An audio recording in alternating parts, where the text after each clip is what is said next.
ಒಬ್ಬ ಮಹರ್ಷಿಗಳಿದ್ದಾರೆ, ಋಷ್ಯ ಶೃಂಗ ಅನ್ನುವಂತ ಋಷಿಗಳಿದ್ದಾರೆ.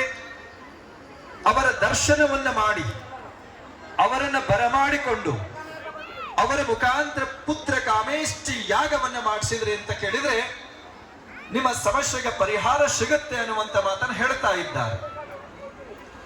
ಅವಾಗ ಅವರನ್ನು ಹೋಗಿ ಪ್ರಾರ್ಥನೆ ಮಾಡಿಕೊಳ್ಳಲಿಕ್ಕೆ ಹೋಗ್ಲಿಕ್ಕೆ ದಶರಥ ಮಹಾರಾಜ ತಯಾರಿ ಆಗೋ ಪ್ರಸಂಗದಲ್ಲಿ ಅವರ ಧರ್ಮ ಪತ್ನಿ ಕೈಕೇಯಿ ಹೇಳ್ತಾ ಇದ್ದಾಳೆ, ರಥ, ಛತ್ರ, ಚಾಮರ, ವ್ಯಜನಕ, ಆನಂತರ ಸೈನ್ಯ ಎಲ್ಲವನ್ನು ಸಿದ್ಧಪಡಿಸಿ ಮಹಾರಾಜರನ್ನ ಕರೆದುಕೊಂಡು ಹೋಗಿ ಗುರುಗಳಿಗೆ ಭಿನ್ನಹ ಮಾಡಿ ಬರ್ರಿ ಅಂತೇಳಿ.